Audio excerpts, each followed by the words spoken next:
Aquí, mi hermano, buenas noches, que el Señor le bendiga. Y mis hermanos, a ustedes en general también buenas noches. Dios les bendiga, si les parece. Vamos a orar de nuevo, vamos a pedirle al Señor que nos dirija en el tiempo de estudio de su palabra que ahora comenzamos. Oramos. Padre bendito y Señor Dios, de nuevo te damos gracias, Señor bendito, por estar reunidos esta noche. Y gracias, Señor bendito, porque como le decía mi hermano Elkin, Señor, no podemos presumir, pensar que conocemos toda tu palabra. A la verdad, Señor bendito, conocemos poco, pero por tu bendita gracia, Señor, tú nos enseñas cada día más. De manera tal, Señor celestial, que en este mundo, aunque peregrinos, tenemos siempre lo necesario, Dios Todopoderoso, para andar mientras vamos a tu presencia. Gracias, Señor, por darnos la bendición de estar reunidos ahora para estudiar tu palabra. Según tu buena voluntad, Señor, rogamos que nos perdones, que nos limpies, que nos ayudes para estar dispuestos para recibir tu palabra. Algunos de mis hermanos para este momento se hayan cansados, otros tal vez indispuestos en su cuerpo o en sus almas. Algún otro, Señor Dios Todopoderoso, llevará algún tiempo sin hablarte y sin escucharte. También, Señor, estará en medio nuestro aquel o aquellos que por tu obra, Señor, han estado atentos en su comunión contigo. Cualquiera sea la condición, Señor bendito, de cada uno de los presentes, ayúdanos, Padre Celestial, para comprender que lo que necesitamos es de tu palabra, es de tu persona, es de ti, Señor. Ayúdanos, enséñanos, ayúdanos a meditar, a escudriñar, a aprender, y en tanto lo quieras a entender para vivir tu palabra, Señor. Señor, si alguno que ha de escuchar esta enseñanza ahora en vivo o después no te conoce, obra en su alma, Señor bendito, líbrale de las tinieblas, dale salvación. Santo, rogamos que nos ayudes, que nos enseñes, y damos gracias por tu Santo Espíritu. Oramos a ti en el nombre del Señor Jesús. Amén. Mis hermanos, pues vamos a continuar con nuestro estudio del Salmo 119. Este salmo, mis hermanos, el más extenso de la palabra de Dios, un capítulo en el que una y otra vez el Señor enfatiza sobre el valor de la palabra, como un creyente que conoce a Dios ama la palabra de Dios, como comprendiendo que al amar la palabra de Dios está amando a Dios mismo, no desliga la palabra de Dios. Y en este fragmento que estudiamos hoy, esta estrofa que ustedes ven en sus Biblias corresponde con la letra hebrea P. Encontramos un llamado de atención por vía de observar cómo un creyente que ama a Dios a través de amar a su palabra vive y ve las cosas. Para alguno de ustedes, al final de este tiempo de predicación, va a llegar esa alegría de sentir que ha venido haciendo las cosas a la manera de Dios respecto de su palabra. Tal vez para otro de los presentes termine con una inquietud en su corazón. ¿Por qué no veo la palabra como la ve este hombre que usó el Señor para escribir este Salmo 119?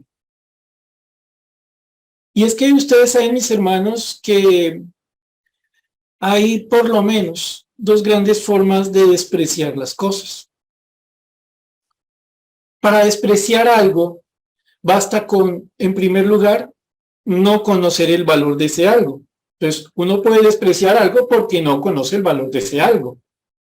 Pero hay otra forma de despreciar, y es cuando se olvida el valor que ese algo tenía.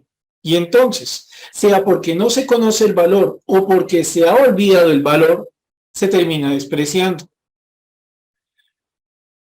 He escuchado de muchos ejemplos de personas que encuentran cosas sumamente valiosas en manos de otros que no les daban ninguna importancia. Recordarán ustedes las personas que dicen, mire, yo fui a un anticuario, un lugar donde venden cosas viejitas, y allí le dije al señor que qué era esto, y me dijo que no, que un producto más, que cuánto me cobraba, pues era algo 10.000 pesos, se lo compré y después lo vendí en 10 millones de pesos. Escuchamos nosotros de obras de arte encontradas en rincones ocultos de hogares, en guardillas, en garajes, en lugares donde ni el sol da. Recordamos nosotros, mis hermanos, tal vez cuando se nos dice por parte de personas que viven en Estados Unidos cómo se asombran al ir caminando por algunas calles y encontrar cosas en casi perfecto estado, botadas, esperando que el camión de la basura vaya por ellas. Pensamos, traemos fácilmente a la memoria cómo realmente hemos escuchado de casos en que alguien o no conocía el valor de lo que tenía o perdió el valor de eso que tenía y lo terminó despreciando. Cuando avanzamos en este estudio del Salmo 119, ustedes y yo tenemos frente a nosotros un reto. ¿Por qué el Señor quiso gastar tantos versículos para hacernos ver el valor de su palabra? Dios no lo podía sacar en 10 versículos. El Señor, dirá alguno de los presentes, yo ya conozco el valor de tu palabra, me podría ahorrar el Salmo 119.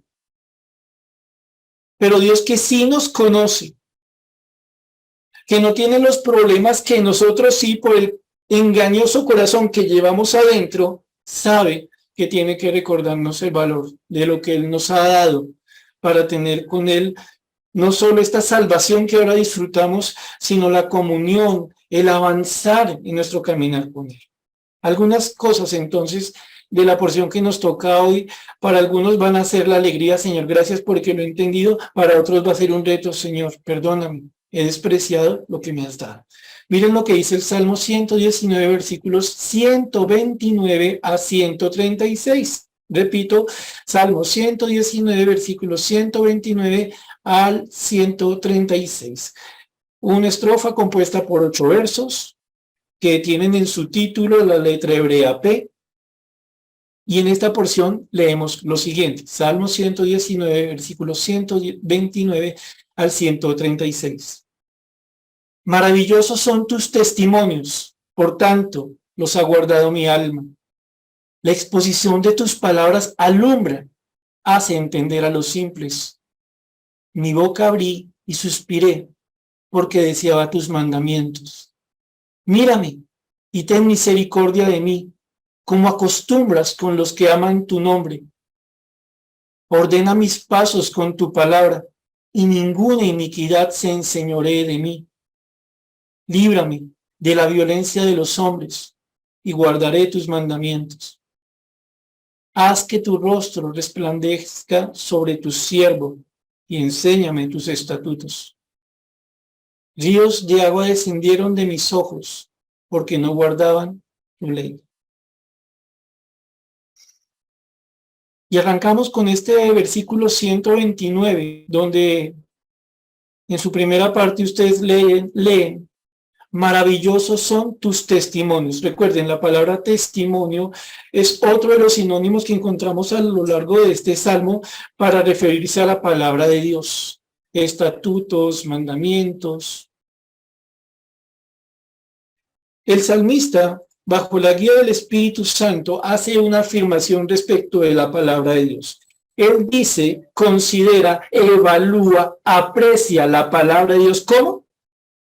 ¿Cómo es que la ve? ¿Cómo es que la aprecia, mis hermanos? ¿Como algo?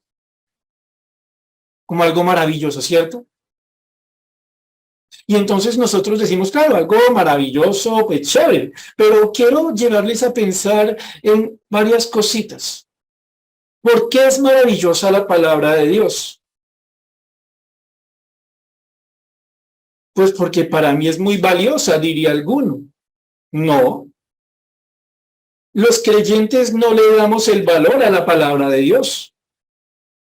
Los creyentes reconocemos el valor de la palabra de Dios. Repito, La palabra de Dios no es maravillosa, no tiene el valor que vamos a ver en un momento, porque nosotros decimos que lo tiene. Los creyentes reconocemos, no damos el valor. No se trata, mis hermanos, de inventarle maravillas a la palabra de Dios. Como algunas personas escuchaba yo en alguna ocasión que para hacer ver la palabra más maravillosa, una pésima expresión, algo maravilloso no puede ser más maravilloso, pero para hacer ver la palabra como algo más digno de ser considerado, pues se pusieron a buscarle fórmulas raras y que aquí tiene un número y que la secuencia de letras, y ustedes recordarán hace algunos años, ¿no? Que ponían el Antiguo Testamento en una pantalla y comenzaban a hacer diagonales, como quien llena un crucigrama, como quien busca palabras en esos juegos que nosotros tenemos, y decía, mire, estas secuencias de palabras nos habla del atentado a las Torres Gemelas y esto de tal cosa contra un presidente. ¿Sí ve lo impresionante que es la palabra de Dios? No, los creyentes no le damos valores raros a la palabra de Dios. Ella es maravillosa.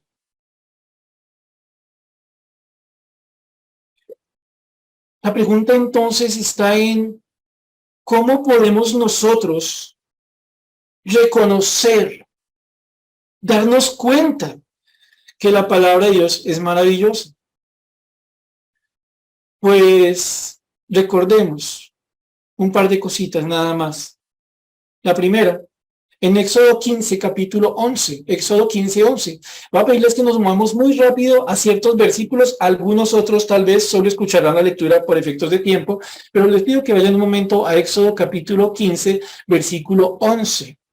Recuerden, en esta porción encontramos un canto, una alabanza, un acto de adoración por lo que Dios ha hecho, por quien Dios es. Una alabanza que es dada bajo la inspiración del Señor a Moisés, y por lo que entendemos, Moisés le enseña a la congregación para que juntos la canten. Una alabanza, una adoración que contestará María, la hermana de Aarón, con panderos, con danza. ¿Qué acaba de pasar? Han cruzado el Mar Rojo, sequitos, seguros, tranquilos.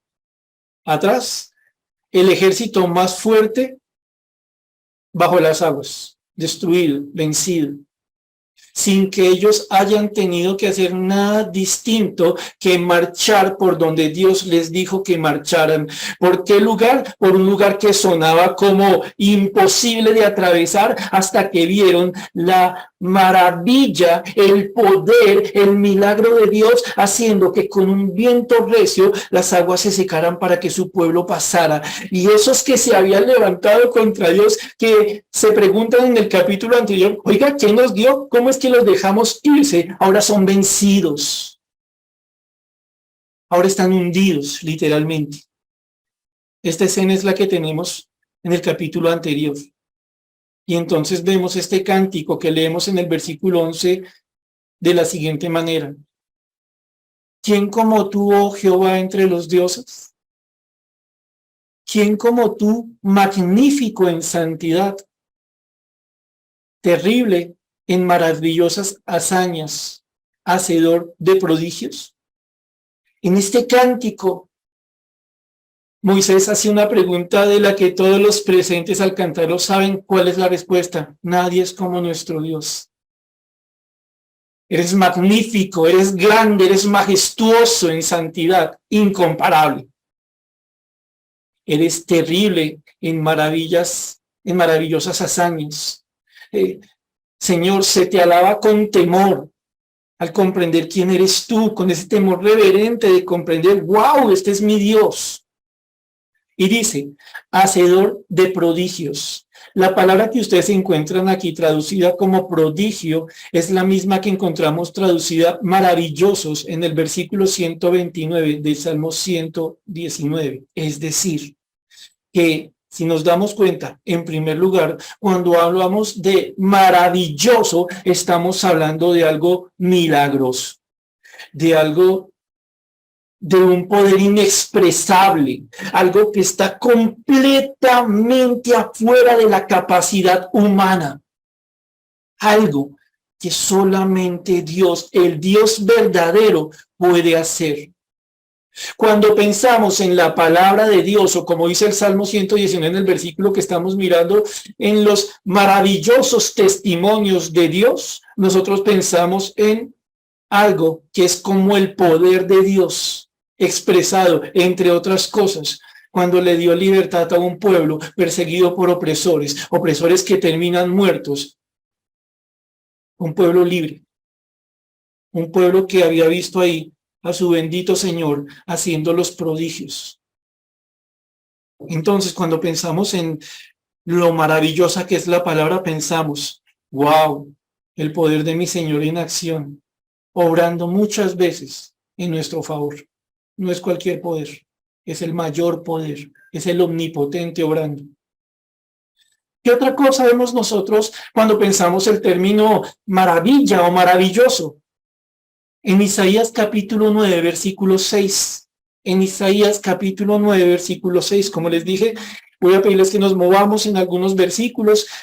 Si les resulta posible, siempre léalos, porque va a tener usted una mayor bendición cuando puede repasar varias veces el texto, ¿vale?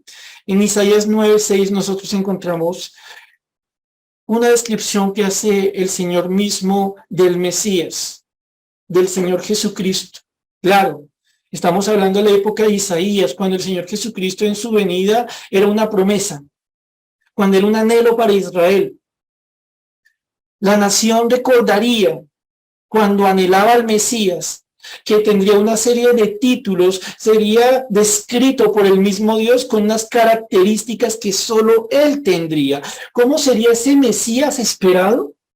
¿Cómo era ese que anhelaban y que tristemente los judíos incrédulos todavía creen que está por venir?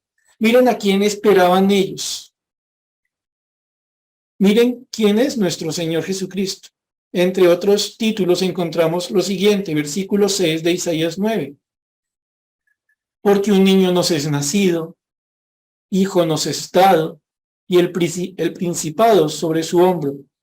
Y se llamará su nombre admirable, consejero, Dios fuerte, Padre eterno, príncipe de paz.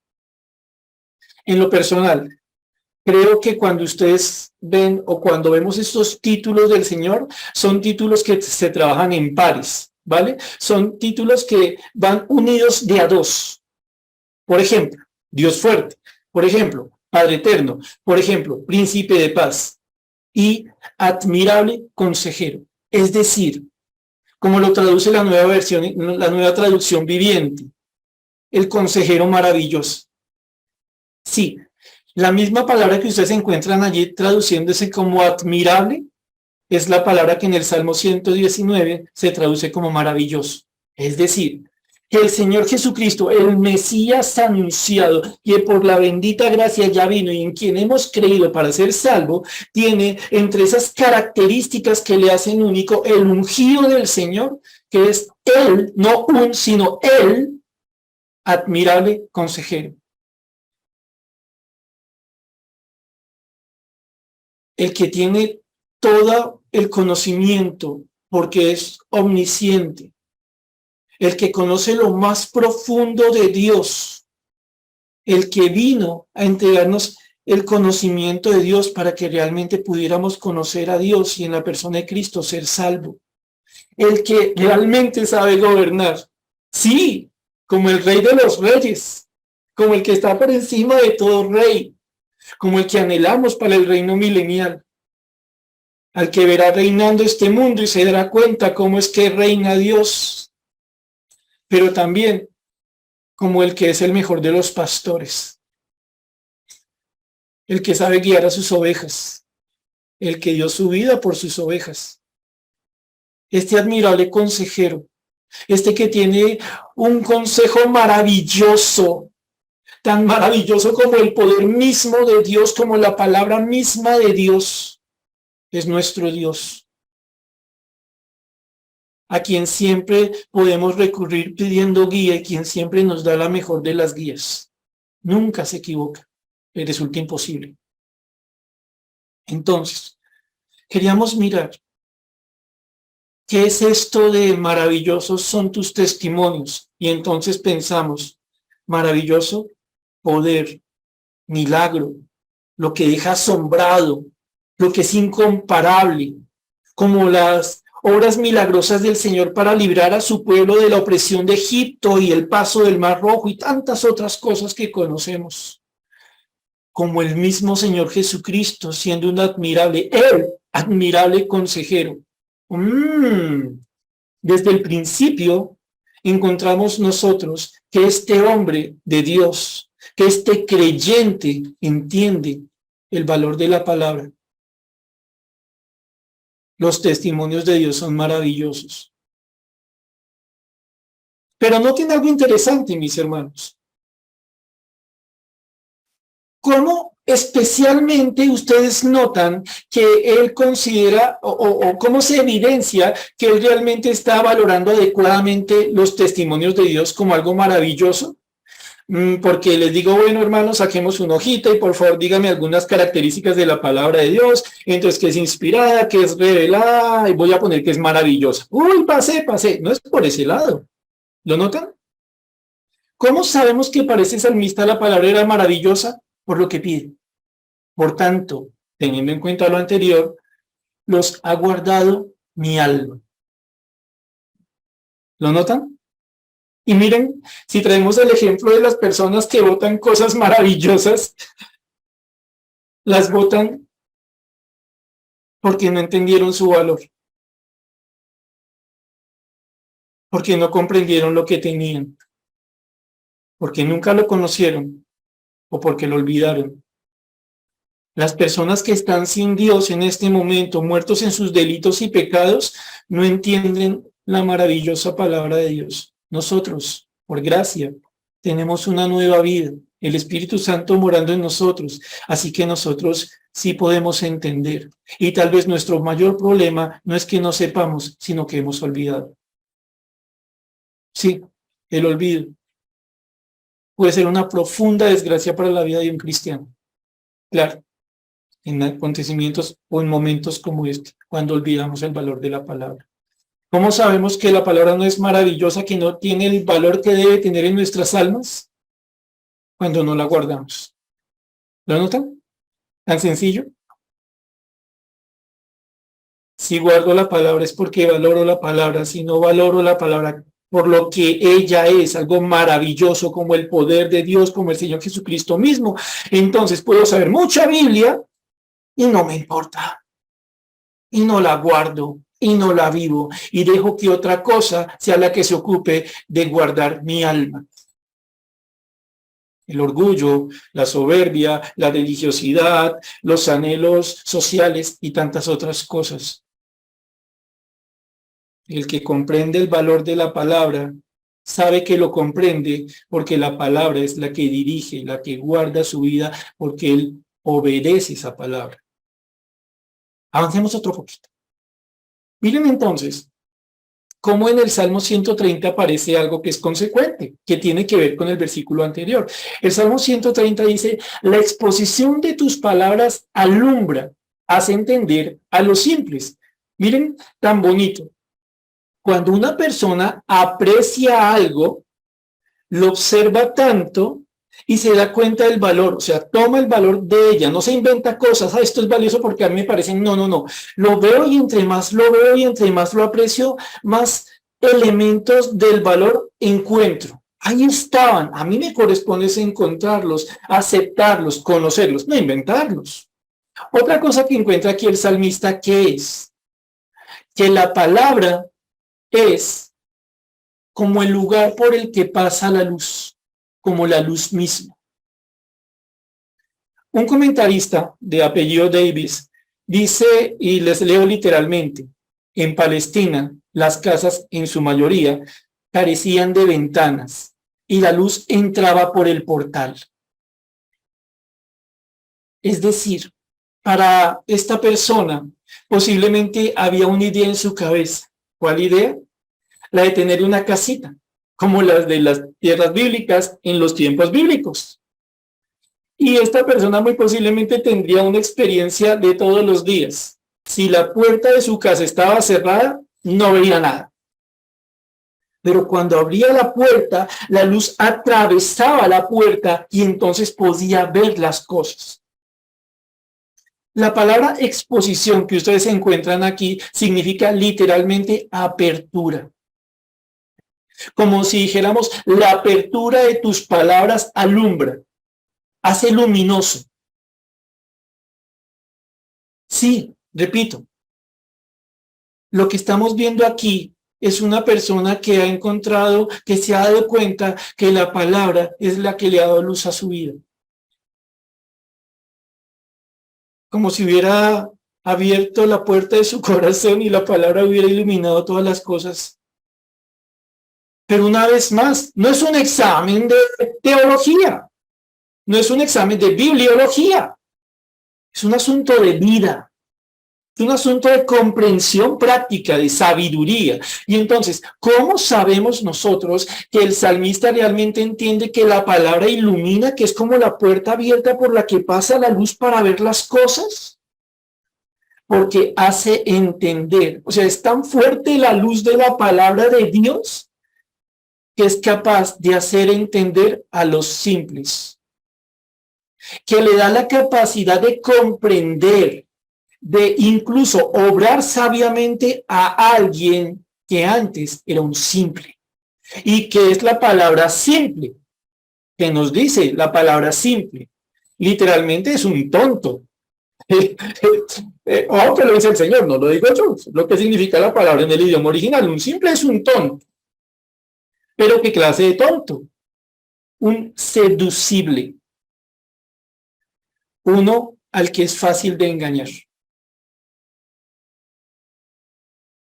Una persona que no valora la palabra vive de engaño en engaño. Su corazón le dice una cosa un día, al otro día le dice lo contrario y le va haciendo caso, sin ninguna capacidad de darse cuenta. Está siendo engañado. Una persona que no valora la palabra es una persona que inclina su oído un día a tal filosofía, otro día a tal dicho de la ciencia, otro día a tal otra cosa, y va de aquí para allá, como se acuerdan de ese juego antiguo, muy antiguo, que eran dos barritas y que un ping-pongcito iba rebotando. Así es un simple. Es una persona que no distingue nada, que coge todo cuanto recibe y nunca lo discierne, que todo consejo le sirve, que tiene tantos pastores y enseñadores de la palabra como canales de YouTube encuentra. La palabra dice, el que es expuesto a la apertura de la luz de la palabra es una persona que deja su simpleza, su tontería, su incapacidad de entender. Y entonces comienza a darse cuenta que cosas lo están engañando. Déjeme citarle un ejemplo de cómo funciona la tontería, la seducibilidad, si es que la palabra existe. Cuando nosotros nos equivocamos, cuando pecamos, y al momento de pedir perdón decimos cosas como, perdóneme, pero usted sabe que yo soy así. Sí, creo que muchos aquí lo hemos dicho. ¿No nota el engaño? Que cuando dice, perdóneme, y después dice, yo soy así, en el fondo no está pidiendo perdón, le está diciendo, aguánteme. Pero una persona que es expuesta a la luz de la palabra se da cuenta de algo. Sí, puede que yo sea así, pero en Jesucristo estoy llamado a ser una nueva criatura, no esclavo del viejo hombre. En Cristo puedo entender que el viejo hombre solo trae desgracias. Y comienza ese cambio, y comienza uno a dejar de ser tan simple, ¿cierto? La exposición de tus palabras alumbra, hace entender a los simples. Solamente permítame leerles lo que dice 1 Juan 1, versículos 5 al 7. No vayan allá porque vamos a pasar rápido al versículo 131. En 1 Juan 1, 5, 7, para que vean ustedes cómo Dios es su palabra, cómo Dios no puede ser desligado de su palabra. Yo no puedo pensar a Dios por un lado y su palabra por otro. Son algo único, ¿vale? En 1 Juan 1, 5 al 7 dice, este es el mensaje que hemos oído de él y os anunciamos, Dios es luz y no hay ninguna tinieblas en él. Si decimos que tenemos comunión con él y andamos en tinieblas, mentimos y no practicamos la verdad. Pero si andamos en luz, como él está en luz, tenemos comunión unos con otros y la sangre de Jesucristo, su Hijo, nos limpia de todo pecado. En esta porción, dos cositas quiero resaltar. La primera, Dios mismo es luz, como su palabra es luz. ¿Lo notan? Como atrás veíamos, el Señor Jesucristo es el admirable, el maravilloso consejero. ¡Wow! Como la palabra de Dios es maravillosa. ¿Se dan cuenta? La palabra y Dios no se pueden separar. Pero otra cosa que vemos nosotros en 1 Juan 1, 5 al 7. ¿Qué pasa con el que no recibe la luz de la palabra? Anda en tinieblas. Pero, ¿qué pasa con el que dice que ha recibido la luz de la palabra y no le hace caso? Pues tomando lo que dice el Salmo 119, está actuando como un tonto engañado por su propio corazón, porque cree que conoce a Dios y que obedece a Dios, pero cuando, por ejemplo, no quiere amar a su hermano, se está engañando solo, está en tinieblas. ¿Cuál es la respuesta que aquí necesitamos? La luz de la palabra. Solo pensemos lo siguiente, mis hermanos. Una Biblia cerrada es lo mismo que una lámpara apagada. No puede alumbrar. Una Biblia cerrada y una lámpara apagada se parecen en que no pueden alumbrar. Y aquí reitero algo que tal vez es lucha para muchos de nosotros. Cuando no queremos estudiar la palabra, cuando no queremos que la luz de la palabra ilumine nuestras vidas para que veamos cuánto necesitamos de Dios, qué hacer, qué no hacer, cuando no queremos eso, ¿saben qué estamos anhelando en el fondo? Andar en tinieblas. Y sí, es cierto, y yo este ejemplo se lo pongo a los niños y preadolescentes y me burlo de él cada que lo traigo a memoria. Es cierto, nosotros recordamos lo peligroso que es andar a oscuras cuando nos levantamos en la madrugada para ir al baño y no prendemos la luz para no despertar a alguien y le damos con el dedito meñique del pie derecho a la esquina de la cama. Ahí nos acordamos lo importante de la luz, ¿cierto? Mayores estragos nos trae a la vida no comprender, no valorar adecuadamente la luz de la palabra de Dios para nosotros. Una Biblia cerrada, como una lámpara apagada, no puede alumbrar. Dice el versículo 131, retomando el Salmo 119. Mi boca abrí y suspiré porque deseaba tus mandamientos. Mi boca abrí. Es muy gráfico, ¿cierto? Es muy gráfico. Mi boca abrí y suspiré significa inhalar con ansia. Mi boca abrí y suspiré porque deseaba tus mandamientos. Mis hermanos, pregunta rápida. ¿Qué cosas nos hacen suspirar? Si estamos enfermos, suspiramos recordando cuando no nos dolía nada. Si estamos pasando un tiempo de problema en la casa, suspiramos recordando ese día en que todo era tan chévere, tan calmado en la casa. Si estamos sin plata, suspiramos pensando la época en que podíamos comprar de una forma mucho más holgada, ¿cierto? Entonces, ¿por qué suspiramos? Suspiramos por lo que deseamos profundamente. Dicho de otra manera, un suspiro demuestra lo que realmente uno anhela. En este caso, ustedes y yo tenemos una pregunta. Salmista, pero si usted da un testimonio, usted ha venido mostrando que a usted la palabra de Dios le es lo más importante. ¿Cómo así que mi boca abrí y suspiré? Usted suena como si no la leyera. Es todo lo contrario. Tiene tal valoración correcta de la palabra de Dios que llega a suspirar por ella. No sé, como si tal vez, solo citando un ejemplo, y no sabiendo quién es este salmista, pero jugando con las hipótesis, se levantara al salir el sol y recordara que se le pidió que llevara las ovejas pronto a esa zona verde y que las devolviera, porque era necesario esquilarlas temprano. Y el salmista, por ende, entonces, no pudo en ese momento ponerse a estudiar como acostumbra, y entonces fue a llevar las ovejas, y él va anhelando, ay, yo quiero llegar rápido a mi casa y abrir mi rollito, o como sea que pudiera tener la palabra, o recordar lo que he aprendido. Aquí hay algo lindo, mis hermanos, y yo creo que ustedes lo notan incluso en la forma en que está escrito este versículo. Hay un corazón que tiene tan profundo anhelo por la palabra de Dios, que se le nota, suspira, inhala con ansia, pensando en la palabra. Permítanme leerles un salmo que ustedes recuerdan muy bien. Salmo 42, versículos 1 y 2. Salmo 42, versículos 1 y 2, donde ustedes y yo leemos. Como el ciervo brama por las corrientes de las aguas, así clama por ti, oh Dios, el alma mía. Mi alma tiene sed de Dios, del Dios vivo. ¿Cuándo vendré y me presentaré delante de Dios? Se parece a lo que estamos leyendo, ¿cierto?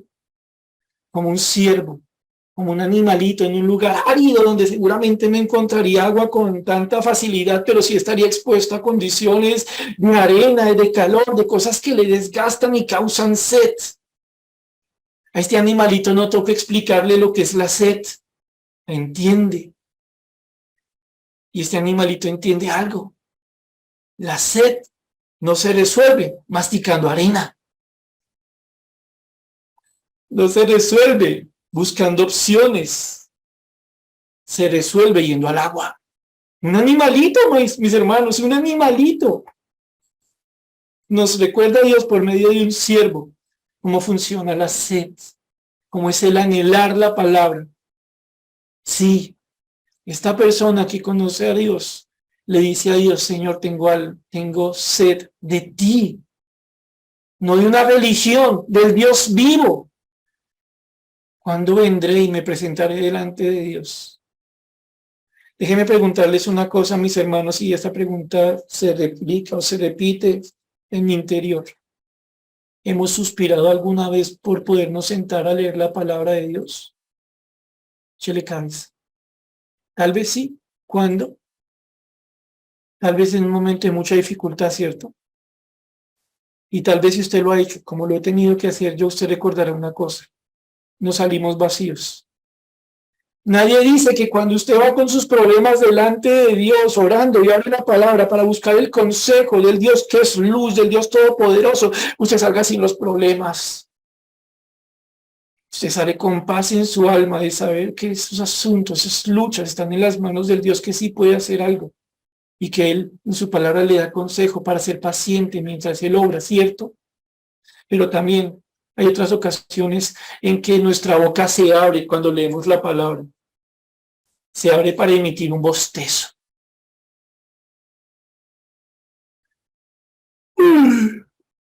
Ya casi acabo.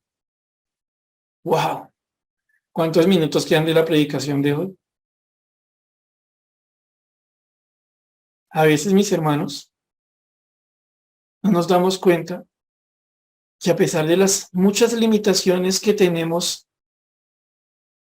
los que por la misericordia del Señor ejercemos el ministerio de la palabra, lo importante no es nuestro estilo, las ilustraciones, las pausas, los movimientos, el tono de voz.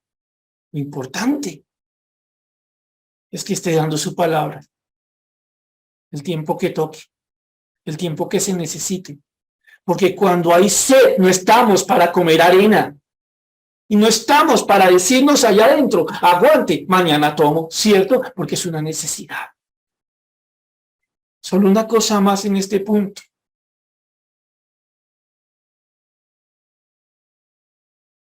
Cuando no suspiramos por la palabra, cuando no deseamos profundamente la palabra a la luz de lo que hemos visto, al que estamos despreciando, es a Dios. No ese libro con 66 libritos que tiene usted en sus manos. Versículo 132. Mírame y ten misericordia de mí, como acostumbras con los que aman tu nombre. Ese salmista que conoce la palabra de Dios, al Dios de la palabra, le pide a Dios algo. Ojo, a mi entender, es un buen creyente, es un muy buen creyente. Un ejemplo de lo que es un creyente y no un religioso. Le dice al Señor, Señor, mírame, pon tus ojos sobre mí.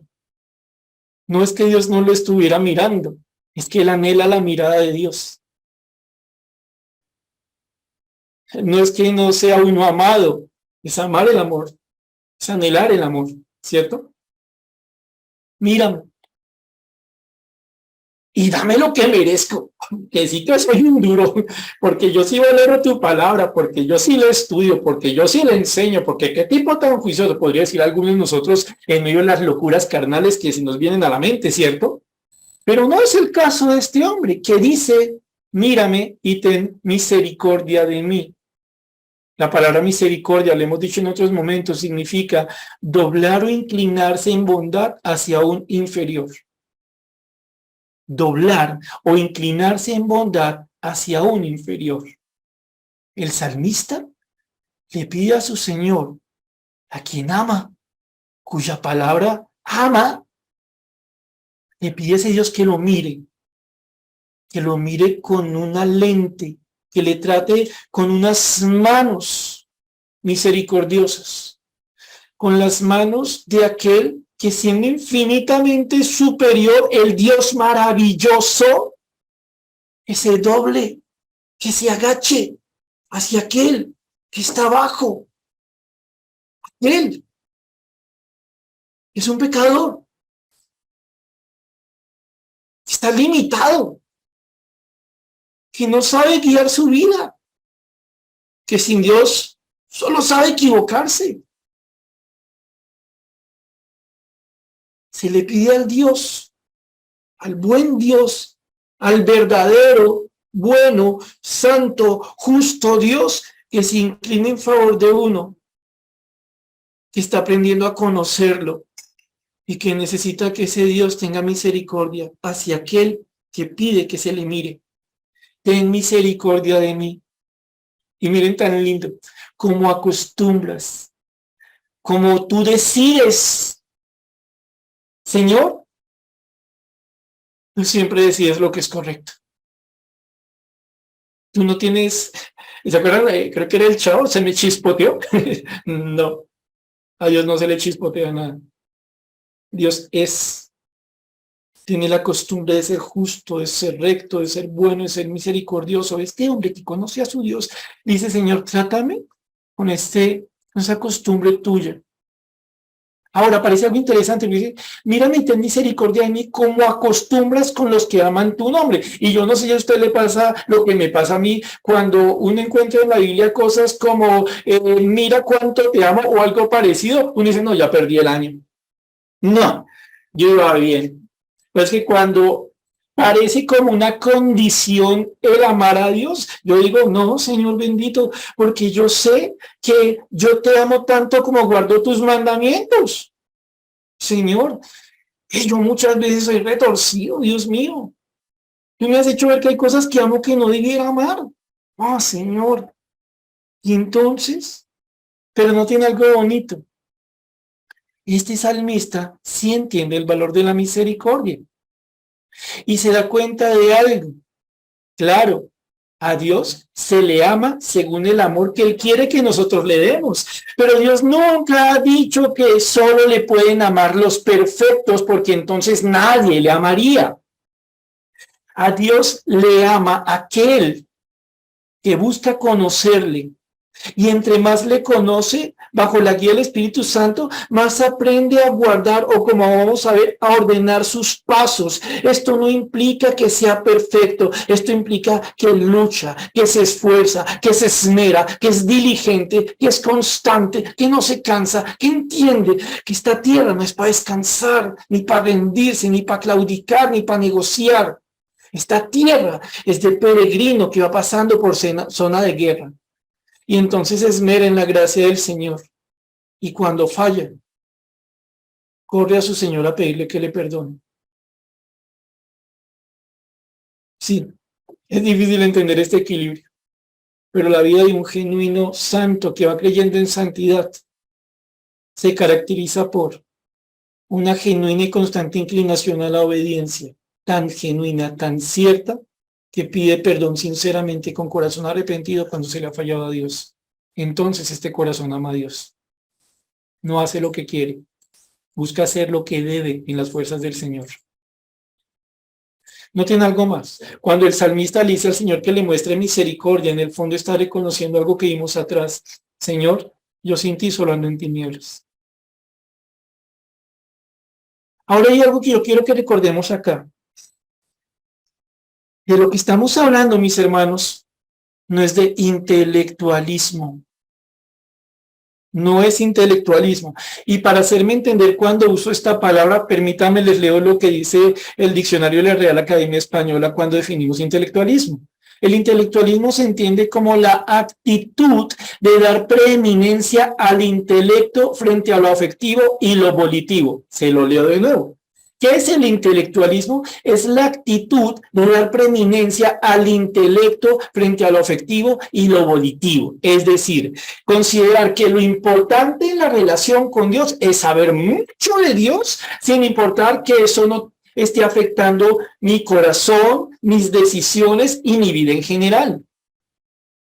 Lo que nosotros estamos leyendo en el Salmo es un corazón, es una alma, es una vida completamente inclinada a Dios. Tal vez, mis hermanos, a ustedes les ha pasado lo que a mí me ha pasado. A veces nosotros creemos que sabemos solo porque hemos estudiado. Y no nos damos cuenta que bíblicamente sabe el que vive. Claro, tiene que estudiar, tiene que conocer, tiene que aprender, pero tiene que hacerlo con un corazón que se maravilla, que comprende, que está leyendo, a quién está oyendo, cuánto lo necesita. Y entonces se pasa de solo saber a vivir.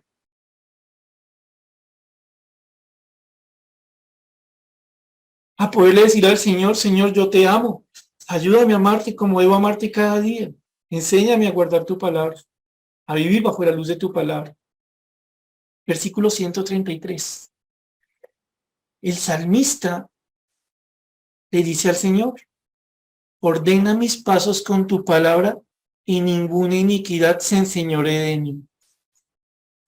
Señor, ordena, es una palabra que refiere a hacer que algo esté preparado, que esté listo para algo. El salmista le dice, Señor, ordena mis pasos con tu palabra, alista mis pasos, haz que mis pasos estén preparados para andar en tu palabra, que anden en la rectitud tuya, bendito Señor. ¿Por qué? Pues porque tu palabra es maravillosa, porque es tu palabra la que obra los más grandes milagros, la que es como mi Señor Jesús. Esa palabra que me enseña a andar en luz para no ceder a las tinieblas. Esa palabra en la que yo me doy cuenta que mi Dios es misericordioso. Esa palabra es la que te pido que hagas, que gobierne, que ordene mis pasos.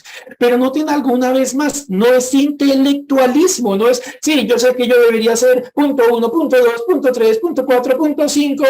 No, no solo eso. Es ante todo la forma como se aplica lo que se sabe. Y entonces dice, ordena mis pasos con tu palabra y ninguna iniquidad se enseñoree de mí. Como diciendo, Señor, pon en orden mi vida para vivir en tu voluntad. Y consecuentemente, nada que tú aborrezcas va a tomar el lugar del director de mi vida. Porque es que a veces, mis hermanos, los cristianos, podemos acostumbrarnos a vivir en claro oscuro. Como quien ilumina por pedacitos. Como quien decide no poner bombillos en ciertas habitaciones. Como quien escoge que no quiere que Dios trate. Pero no, el que conoce a Dios, cuando le pide al Señor que le ordene la vida, que le ordene su caminar, sus pasos según su palabra, le está diciendo al Señor algo. Señor, ayúdame por tu bendita misericordia a seguir obedeciéndote en tales cosas. Y líbrame de creerme fuerte, no sea que me dé bien duro. El que se cree fuerte, mire que no caiga.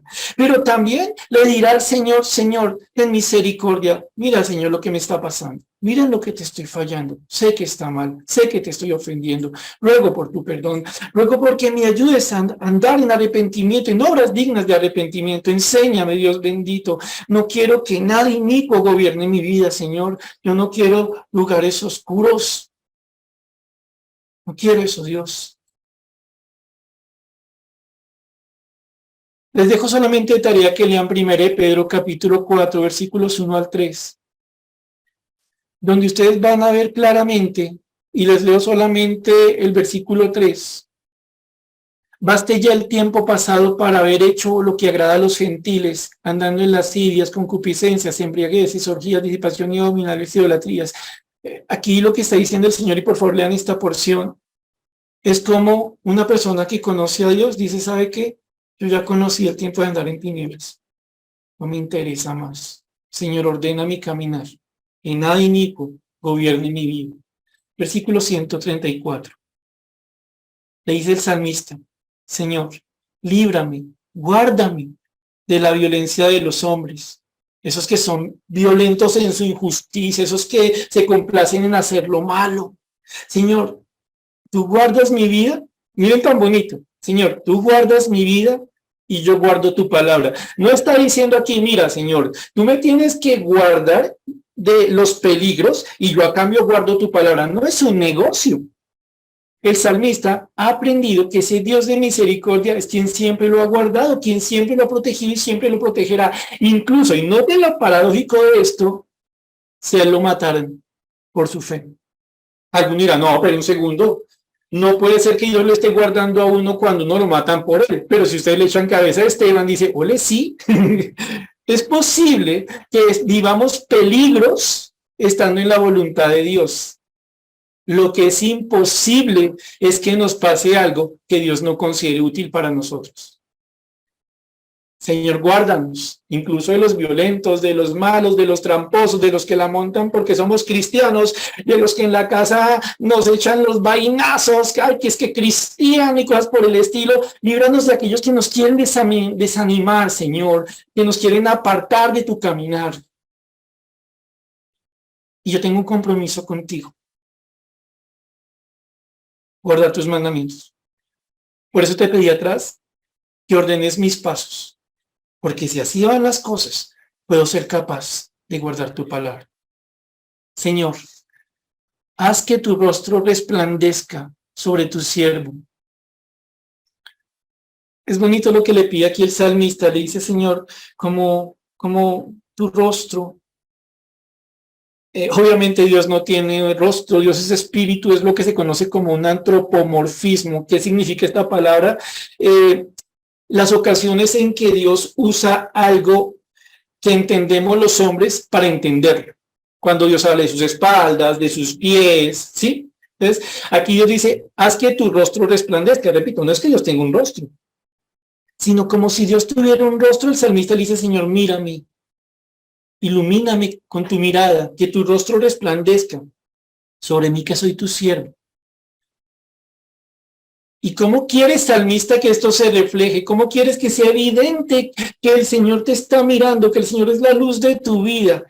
Yo quiero que Dios me enseñe su palabra, que me enseñe sus estatutos y me enseñe a guardarlos. Recuerden lo que hemos venido charlando. Son maravillosos, libran de la necedad, nos iluminan. Es aquello que conocemos para buscar misericordia. Es lo que queremos guardar. Termino con el 136. Le dice el salmista, a este Señor, cuyo rostro quiere que ilumine su vida, que la presencia de Dios, que la persona de Dios sea quien guíe su sendero. Le dice, Señor, ríos de agua descendieron de mis ojos, porque no guardaban tu ley. Eso es interesante. Si ustedes se dan cuenta, hasta el momento muchas cosas que fueron dichas por el salmista tienen que ver con su relación íntima, con su relación personal, con su relación individual con Dios, con la excepción de lo que dijo de cómo libra a los necios, ¿cierto? Pero miren aquí cómo el salmista nos muestra algo que a veces olvidamos, que habla mucho de nuestra relación con Dios. Una persona que ama a Dios, la palabra de Dios, aprende a ver las cosas con los ojos de Dios, de la palabra de Dios.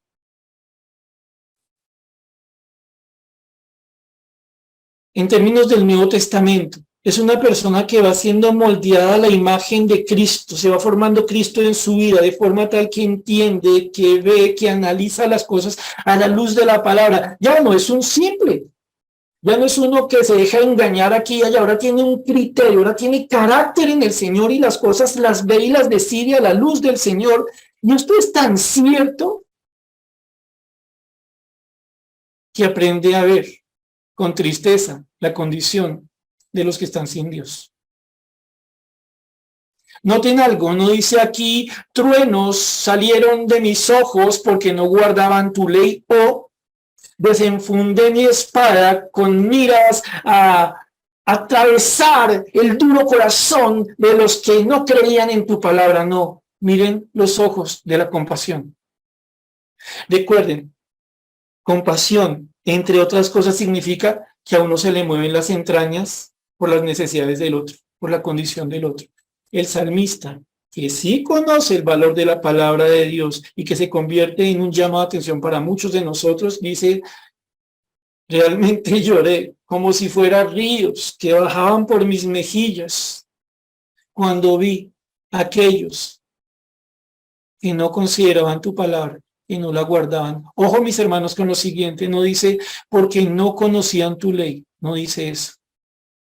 Porque podríamos pensar, y recuerden que estoy terminando, aquí está hablando solamente de esos que nunca entran a la iglesia, ¿sí? De los autoproclamados ateos o agnósticos. No, mis hermanos, seguramente ellos tienen que ver con no guardaban la ley, pero miren que aquí se refiere no solo a no guardar, sino, perdón, a no conocer, sino a no guardar. Es decir, la tristeza que nosotros debiéramos sentir cuando vemos a alguien que dice que es cristiano, pero no le importa la palabra de Dios. Que cuando abre su boca es para bostezar. Que dice, Señor, qué bendición tu palabra, qué bendición esto, qué bendición aquello. Gracias por ese tiempo devocional tan bonito. Gloria a ti por tu palabra. Cierro la Biblia y ahora sí, ¿cómo es que me gusta hacer a mí las cosas? ¿Cómo es que yo trato a la gente? ¿Cómo es que yo me relaciono con otros? ¿Cómo es que yo quiero ser Señor de mi vida? Y Dios le diría que él incluso si iba a una iglesia, oiga, tiene un problema. Tiene un diagnóstico en contra. Simplicidad. Tontería. Se está engañando solo. Guardar la palabra presume conocerla.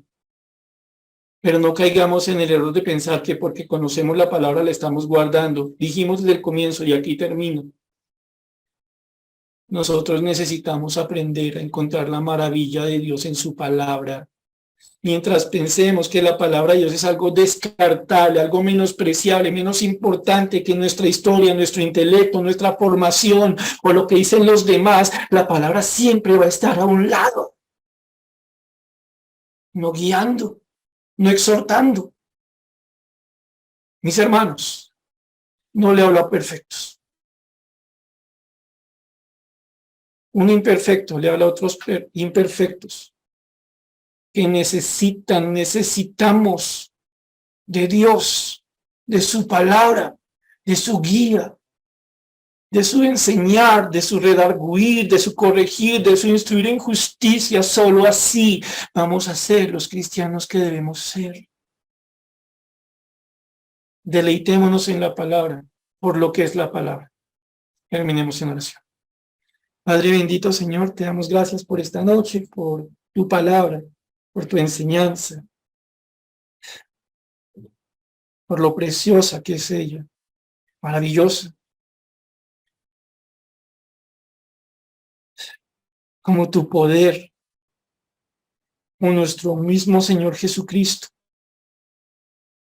Es lo que necesita el simple, nosotros cuando actuamos como simples. Es la luz, Señor bendito, que hace ver por dónde andamos, las cosas que hay que dejar, lo que está mal, lo que es sucio. Es lo que nosotros necesitamos, Señor Celestial, para aprender a andar con una vida ordenada según tu voluntad, un caminar que te agrade. Lo que necesitamos, Señor, no es un conocimiento intelectual, sino un conocimiento que lleva a una relación contigo a tu manera, para tu gloria, que podamos disfrutar en tu misericordia. Ayúdanos, Dios, y perdónanos por las veces en que hemos despreciado tu palabra. Gracias, Dios, porque tú sigues tu obra en nosotros. Oramos a ti en el nombre del Señor Jesús. Amén.